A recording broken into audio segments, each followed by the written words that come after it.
The Quartermaine kitchen has heard its share of confessions and betrayals, but on this night it becomes something colder, a courtroom without a judge, a confessional without absolution. At the center of the tiled floor stands Dante Falconeri, every inch the detective even when he's speaking as a brother. He lays out, methodically, the chain of choices and coincidences that tighten around Michael Corinthos like a noose, motive rooted in custody warfare, opportunity carved out by secrets, and the stubborn stains of a family name that never fully washes clean. The accusation is not a single sentence but a structure, brick by brick. If someone orchestrated the campaign against Willow and pulled the trigger on Drew, why not the man who has the most to gain and the willingness to weaponize loyalty when love and fear collide? Michael listens the way a veteran listens to thunder, aware that storms can arrive twice from the same sky. Dante's plea for accountability lands on a memory that has never stopped bleeding. The last time Michael followed his brother's counsel to do the right thing, he was processed as an adult and sent away for the killing of Claudia Zacchara. That chapter hardened more than a heart, it rewired reflexes. So when Dante, with the quiet certainty of a man who has walked crime scenes and Christmas mornings in equal measure, urges Michael to step forward if he's responsible, the words strike bone. Why, Michael wonders, should faith pay the same price twice? He does not shout. He does not have to. His silence is the kind that has learned to wait out interrogations and funerals alike. Dante apologizes, sincerely, even clumsily, because apologies are blunt tools in a house full of fine knives. He insists that what's in front of him now is not a ledger of old wrongs but a living danger. Michael, he says, has not been the same since his return from Germany. The trip rearranged him. His warmth is rationed, his patience laced with an efficiency that reads as frost. Dante cannot shake the possibility that such efficiency could extend to murder. He also circles another fracture, the story of Willow's supposed stalking of Daisy Gilmore. If that narrative was engineered, if facts were bent into a cage, then the architect might not be in a courthouse at all but standing across the kitchen, nursing grievances into strategy.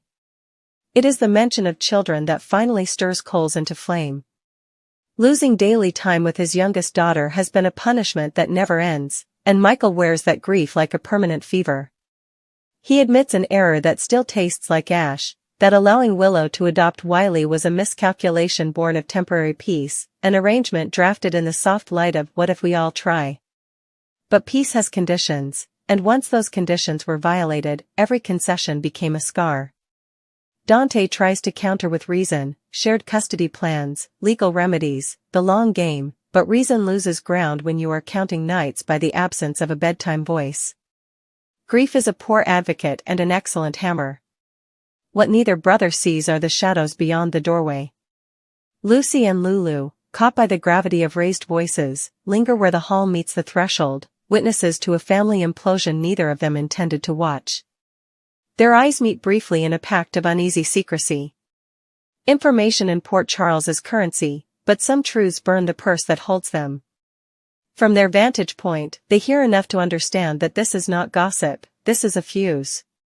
When Michael says, flat and unadorned, that if he had truly pulled the trigger on Drew there would be no question of survival, that the shot would not have left room for a second act, the kitchen's hum sounds like a malfunctioning clock. It is a boast and a denial in one breath, a statement meant to push Dante back and pull suspicion elsewhere. It does both and neither, because the idea of intent lingers long after the grammar is done. The conversation pivots, jagged and dangerous, to strategy masquerading as confession. Michael does not claim credit for the disaster around them, but he does claim thought. He considers, aloud, the architecture of a perfect frame, the angles you would set, the sins you would highlight, the evidence you would plant. He stops short of saying he built that house around Willow, yet he walks Dante through the blueprint with enough fluency to make the listener cold. He ends with a cruelty that is not theatrical but chillingly practical. There are nights he has wished he had done exactly that, manufactured a case so airtight that Willow would vanish behind it and the children would never again be ferried across an ocean of court orders and compromise. The sentence hangs in the heat from the stove, a harsher light than any overhead fixture can throw. Dante, for his part, refuses to blink. He has chased too many phantoms to mistake a performance for a confession, but he also knows that near confessions are how storms announce landfall. He presses again, surrender if you did this, and if you did not, help me disassemble whoever did. The line is simple, confession or cooperation. But simplicity is a luxury not often afforded to Corinthoses or Quartermaines, and certainly not in a kitchen that stores history between the spices and the fine china. Michael's laugh, short, humorless, answers before his words do. Cooperation, he suggests, is a currency he will not spend without collateral. Too many people have cashed his conscience and returned counterfeit change. Behind the wall, Lucy and Lulu trade quick, frightened calculations. If they emerge, they become part of the record. If they stay hidden, they are complicit in a ruin that may widen by morning. Lulu, the daughter who learned young that truth-telling can be both sacrament and weapon, leans toward disclosure. Lucy, seasoned by a lifetime of schemes that mutate in daylight, counsels caution. Every word here, she whispers, will walk out of this house and into a courtroom. Their debate is interrupted by the simple, impossible fact that even the best eavesdroppers eventually need to breathe. A soft intake of air, too loud in a room suddenly too quiet, betrays their presence. Two heads turn. 4 lives shift. What follows is not a chase but a rearrangement. The brothers' argument turns into a square table with 4 chairs, the kitchen transfigured into crisis council. Lucy asks the question no one else will: if Michael didn't pull the trigger, then who gains from framing Willow and nearly killing Drew? There are answers that are comfortable: faceless enemies, rival families, old vendettas reheated, but comfortable answers don't disrupt custody agreements or flood the internet with the kind of rumors that change judges' minds. Lulu offers a different calculus: the person responsible understands the texture of this family's fault lines well enough to strum them. That suggests proximity, not distance. The circle tightens. Here, Dante does the quiet work that has always been his strength. He inventories facts that can be verified: timelines, phone pings, eyewitness fragments, separating the edible meat of evidence from the bone and gristle of emotion. He admits that his hunch about Michael's chill since Germany exists on a different shelf. It may be connected or it may be a red herring offered by grief.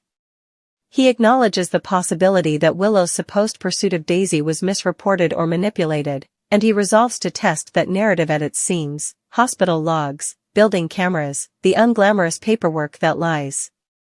He reminds everyone that the target here is precision, not victory. The distinction matters because victory feels good and precision holds in court. Michael's response is to convert anger into structure. If he is to cooperate, he says, then every theory must also pass through his skepticism. He outlines how easily a frame can wear someone's habits like a borrowed coat, how a text sent from a cloned phone can mimic pattern, how an argument overheard can be surgically placed in the ear of the one person guaranteed to repeat it. He is not clearing himself as much as he is inducting them into the religion of doubt. He agrees to one principle: nothing spoken in this room leaves it without corroboration. Fear makes liars of even honest memories, and they will not add more ghosts to a town already crowded with them.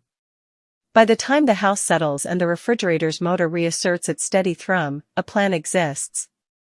Dante will reopen the book on the shooting with a narrower lens, cross-check the ballistic signature against any weapon histories that tie back to known associates, revise the suspect pool to include allies turned opportunists, and pull the full digital thread on the days preceding the frame. Lucy and Lulu will take the softer front, listening where cops clang, watching the corners where gossip grows legs, mapping who benefits from Willow's ruin beyond the obvious names. Michael, bound by a kind of parole of his own design, will surrender his movements, his devices, and his grudges to scrutiny. He agrees to this not because he is cowed but because control, for once, demands transparency rather than shadow. Outside the kitchen, the city hums with its usual late-night bargains and regrets. Inside, the air feels newly oxygenated by something rarer than trust: alignment. It is not affection that binds them but a shared refusal to let the ugliest story win by default. Whether Michael is innocent or only believes he is, whether Dante's instincts have finally misled him or are steering true into a darker harbor, the machine of inquiry is in motion. That machine has consumed families before, it may do so again. Yet there is a difference this time carved by four people who would prefer to scorch the earth together rather than set separate fires across it. Morning will bring subpoenas and headlines and the theater of public outrage. It will bring the aching logistics of custody and visitation and the sickly calculus of whether a win in court equals a win in a child's heart. It will bring, perhaps, a new name whispered where only the old names have been arraigned. But that is tomorrow's burden. Tonight, in a kitchen whose walls could write memoirs, a detective's suspicion and a brother's defiance collide and then, impossibly, cooperate. The past cannot be rewritten, not Germany, not Claudia, not the first cell door closing on a young man who trusted the law more than it trusted him. The future, though, is still draftable. And so the article ends where the night began, with a choice. If Michael crafted the nightmare that swallowed Willow and nearly finished Drew, the truth will be a razor that cuts everyone who touches it, including the man who finally tells it. If he did not, then the person who did is not a phantom but a neighbor, a colleague, a lover, someone close enough to know which scars to press. Either way, the kitchen has done what courtrooms and confessionals sometimes fail to do. It has forced clarity. What comes next will demand something rarer than cleverness or rage. It will require the one thing this family finds hardest and most necessary: courage without theatrics, accountability without martyrdom, and the humility to accept that saving what you love may begin with dismantling the story you've been telling yourself about who the villain really is.